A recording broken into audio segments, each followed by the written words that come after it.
somewhere in the middle of working through this second game when it hit me all of a sudden like a flash. Jackie Jormjomp, and the rural juror. And if you haven't watched that first game, you are going to have no idea what I'm talking about, and you might have no idea even if you have watched the first game. Nevertheless, I'm going to plunge on, but I am going to edit that first game to correct myself. All right, this game we're putting things into order one thing at a time, so I've got a diagram that can account for that. We've got a rule set that is fairly standard for these kinds of ordering games. L is before N, M is before T.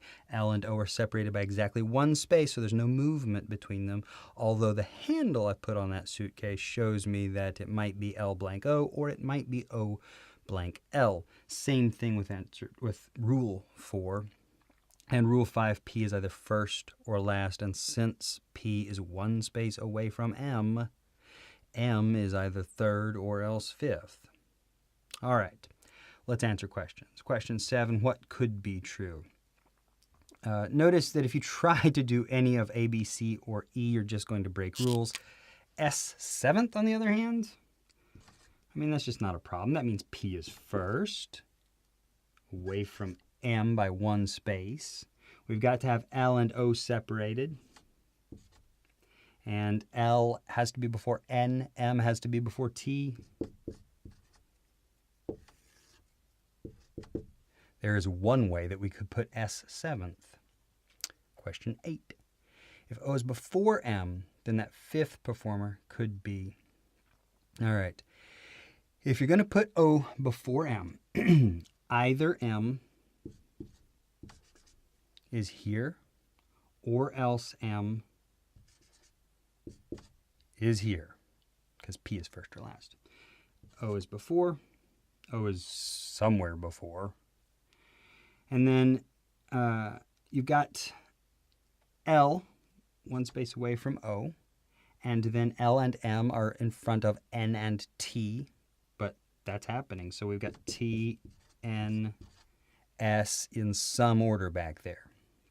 Or we've got O in front of M here, in which case, I mean, maybe O is first. Maybe O is third. I don't know. I'm not going to worry about it because we were asked about the fifth performer. And the fifth performer could be T or N or S or also M. But I don't care about any of that because we were asked who could be fifth. And we have seen that fifth could be T or N or S or M. All right, can't be L. Can't be L. Question 9, who can't be third? Well, we'll talk about a couple of these that can. I mean, here we are together. Can you put low third? Well, you know then that M is not third, so P is not fifth. So you've got M and P, and M is before T. And L is one space away from O, and L is before N. So sure, L could be third. You want to do one more example? Let's do one more. Could we put N third? This is question 9. Yeah, and once again, M before P, M before T. Now L has to be before N and one space away from O. So yeah, N could be third.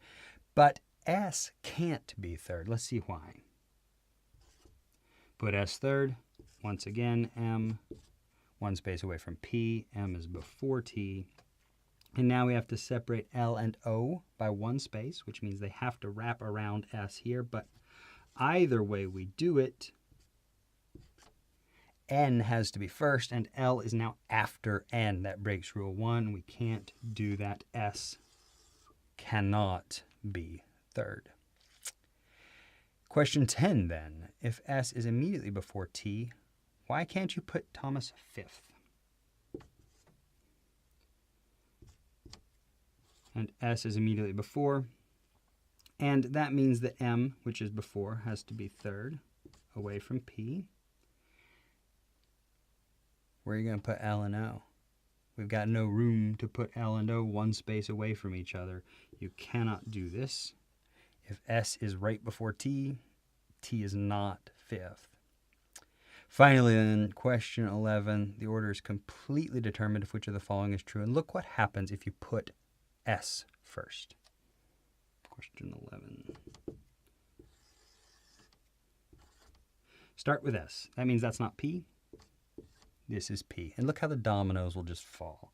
That means this is M. That means this is T. And now L and O have to be separated, so they have to be here. But L has to be before N. So L can't be there. L has to be before N. And everybody just falls right into place if we put S first, and you don't get that feature with any of the others. And that is why E is the right answer. And that finishes this second game. So here's the deal with these free videos. They're intended to serve a very narrow purpose. For those times when you're wondering, why is that the right answer?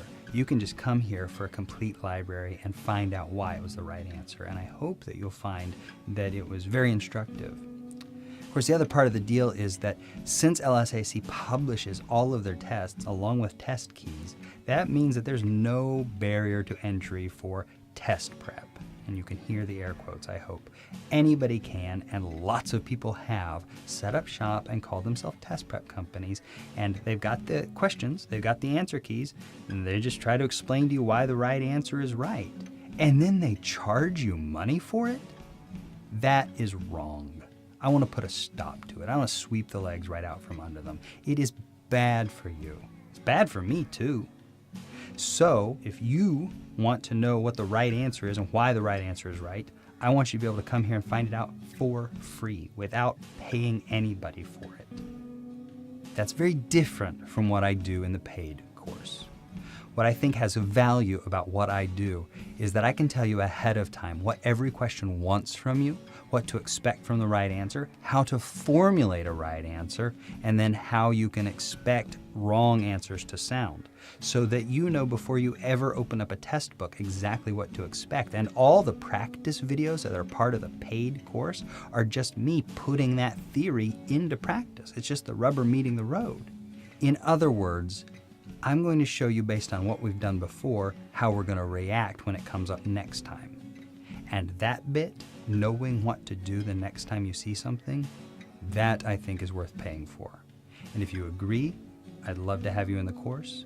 And if not, that's fine too. Don't pay anybody to explain why right answers are right. Just watch these for free. Enjoy.